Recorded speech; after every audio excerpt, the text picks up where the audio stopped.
یہ دو قومی نظریے کی بنیاد پر مطالبہ تھا۔ دو قومی نظریہ، آج کئی لوگ یہ کہتے ہیں کہ یہ نظریہ ہمیں علامہ اقبال نے دیا، یہ نظریہ ہمیں قائد اعظم نے دیا۔ حقیقت بات یہ ہے کہ یہ نظریہ نہ ہمیں علامہ اقبال نے دیا نہ قائد اعظم نے دیا، بلکہ یہ نظریہ وہ نظریہ ہے جو ہمیں قرآن پاک نے دیا، اور یہ وہ نظریہ ہے جس کے اوپر نبی اکرم صلی اللہ علیہ وسلم نے عمل کیا کہ جب اللہ کا قرآن یہ کہتا ہے قُلْ يَا أَيُّهَا الْكَافِرُونَ لَا أَعْبُدُ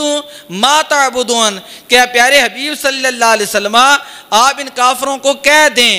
لا اعبد ما تعبدون، کہ جس خدا کی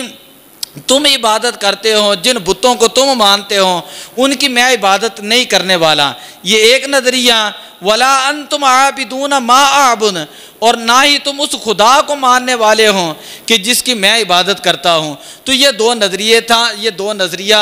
اس کو جو ہے اللہ تعالیٰ نے قرآن کے اندر بیان کیا، نبی اکرم صلی اللہ علیہ وسلم نے اس کے اوپر عمل کیا، اور اسی نظریے کی بنیاد پر پھر حضور علیہ السلام نے مکہ سے مدینہ پاک میں ہجرت کی ہے۔ آپ کائنات کے اندر کبھی ریاست مدینہ اور ریاست پاکستان کا آئینی تقابل پڑھ کر دیکھیں تو آپ کو سمجھ آ جائے گی کہ جن بنیادوں پر وہ ہجرت کی گئی انہی بنیادوں پر یہ ہجرت کی گئی، اور وہاں پر بھی خاندان ایک تھا، کلچر ایک تھا، سارے لوگ ایک طرح کے رہ رہے تھے۔ لیکن جب نبی اکرم صلی اللہ علیہ وسلم نے فرما دیا کہ لا الہ الا اللہ، لا الہ الا اللہ، تو حضور علیہ السلام پھر اسی کلمے کی بنیاد پر آپ مدینہ